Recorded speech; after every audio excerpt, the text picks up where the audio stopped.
Assalamualaikum warahmatullahi wabarakatuh.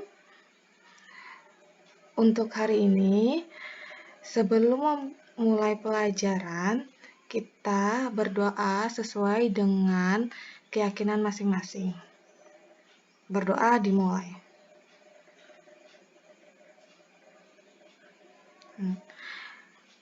Untuk hari ini, Ibu akan membahas tentang pembangunan ekonomi. Minggu kemarin sudah kita membahas tentang perbedaan pertumbuhan dan pembangunan ekonomi. Pertumbuhan itu apa sih? Pembangunan itu apa sih? Nah, di sini pertumbuhan ekonomi itu belum tentu disertai dengan pembangunan ekonomi. Sedangkan pembangunan ekonomi itu sudah pasti disertai dengan pertumbuhan ekonomi. Untuk lebih lanjut, Ibu akan membahas tentang materinya ya. Sebelum memulai materi, Ibu akan melakukan perkenalan. Nama Ibu Deniarti Pertiwi. Ibu kuliah di Universitas Balikpapan, jurusan ekonomi. Ibu mengajar ekonomi di sini. Nah, kita masuk ke KD-nya. KD 3.2 menganalisis konsep pertumbuhan ekonomi dan pembangunan ekonomi serta permasalahan dan cara mengatasinya. 4.2 menyajikan hasil temuan permasalahan pertumbuhan ekonomi dan pembangunan ekonomi dan cara mengatasinya. Selanjutnya, pembahasan materi. Poin pertama, faktor-faktor yang mempengaruhi pembangunan ekonomi. Poin kedua, indikator keberhasilan pembangunan ekonomi. Poin ketiga, permasalahan pembangunan ekonomi di negara berkembang. Kita akan membahas tentang pembangunan ekonomi. Pembangunan ekonomi itu apa sih? Pekan lalu sudah Ibu jelaskan, pembangunan ekonomi itu sudah pasti disertai dengan pertumbuhan ekonomi. Nah, di sini Ibu akan paparkan lagi pengertian dari pembangunan ekonomi. Pembangunan ekonomi itu suatu upaya untuk meningkatkan kesejahteraan ekonomi dengan adanya pembangunan ekonomi.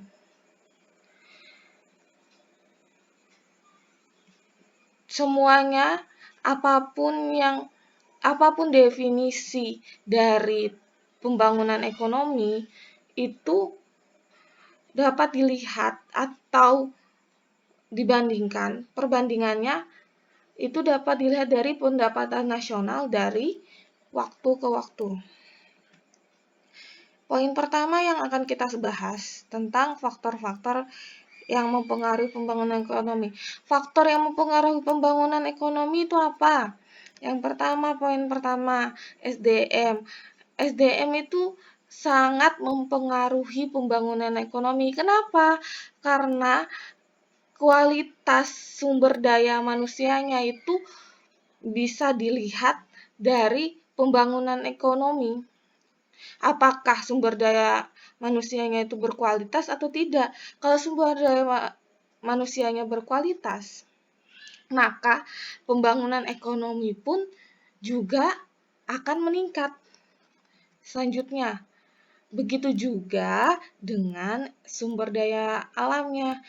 Kalau sumber daya alam melimpah, semua melimpah, tumbuhan, padi, segala macam di dalam sumber daya alam di negara tersebut berkembang terus melimpah, itu dapat mempengaruhi pembangunan juga.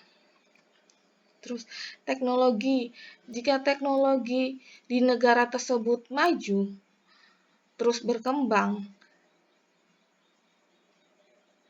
itu termaksud pembangunan ekonomi yang mempengaruhi pertumbuhan ekonominya. Lalu, di dalam faktor-faktor pembangunan ekonomi juga ada keadaan politik. Nah, masih di hari ini, minggu-minggu ini, booming-boomingnya, lagi panas-panasnya atau trendingnya, keadaan politik apa? Keadaan politik Undang-Undang Cipta Kerja. Nah, di dalam Undang-Undang Cipta Kerja ini dapat mempengaruhi sumber daya manusia dan sumber daya alamnya.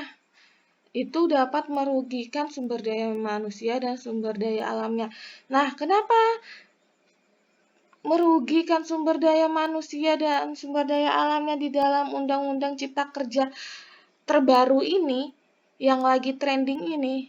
Nanti di tugas berikutnya. Nanti Ibu kasihkan tugas, oke? Cari permasalahannya, jelaskan, dan kerugiannya apa. Selanjutnya, sistem pemerintahan. Sistem pemerintahan juga mempengaruhi pembangunan ekonomi. Nah, dan lalu sosial budaya. Kenapa sosial budaya juga mempengaruhi pembangunan ekonomi? Karena dari pariwisatanya, keadaan alam, semua keadaan alam, budaya, itu dapat mempengaruhi pembangunan ekonomi karena memperbanyak pendapatan nasionalnya dan mempengaruhi pembangunan ekonominya. Lalu, indikator keberhasilan pembangunan ekonomi. Poin kedua. Nah, di sini ada 3 indikator. Yang pertama, indikator moneter. Yang kedua, indikator non-moneter. Yang ketiga, indikator campuran. Indikator moneter itu apa sih? Indikator moneter itu antara lain pendapatan per kapita dan indikator kesejahteraan ekonomi. Poin kedua, indikator non-moneter. Itu antara lain indikator sosial dan indeks kualitas hidup. Di dalam indeks kualitas hidup ini mencakup tentang umur, kelahiran, kematian, dan lain sebagainya. Lalu, indikator campuran mencakup indikator Susanas, inti, dan indeks pembangunan manusia. Selanjutnya, permasalahan pembangunan ekonomi di negara berkembang. Apa aja sih permasalahan pembangunan ekonomi di negara berkembang? Yang pertama, kemiskinan. Apa penyebab dari kemiskinan di negara berkembang? Kedua, ketimpangan pendapatan. Ketimpangan pendapatan itu apa saja yang didapat di negara berkembang? Pengangguran. Apa yang bisa menyebabkan pengangguran di negara berkembang? Apa saja sih? Apakah lapangan kerjanya yang kurang atau kualitas sumber daya manusianya memang kurang baik? Poin keempat, ketimpangan pembangunan. Kelima, pertumbuhan penduduk yang tinggi. Keenam, inflasi yang tinggi. Selanjutnya, tingkat pendidikan yang rendah. Nah, di sini Ibu akan memberikan tugas. Perintahnya, berilah pendapat Anda tentang permasalahan pembangunan ekonomi pada gambar di bawah ini. Apa penyebabnya dan berikan solusinya. Nah, penyebab dari kemiskinan, ketimpangan pendapatan, tingkat pendidikan yang rendah, lalu pengangguran, ketimpangan pembangunan, dan pertumbuhan penduduk yang tinggi, serta inflasi yang tinggi. Apa sih penyebabnya? Terus solusinya apa dari semua permasalahan pembangunan ini? Solusinya itu apa? Dan jelaskan ya. Terus ada tambahan lagi tugas yang lagi trending-trendingnya. Tolong analisis dan jelaskan permasalahan dari Undang-Undang Cipta Kerja dari gambar di bawah ini yang sedang hangat diperbincangkan di politik saat ini. Nah, tolong carikan analisislah dari Undang-Undang Cipta Kerja tersebut, terus jelaskan apa permasalahan dari Undang-Undang Cipta Kerja yang terjadi saat ini, yang lagi trendingnya. Lalu, kerugian apa saja yang didapat jika Undang-Undang Cipta Kerja disahkan?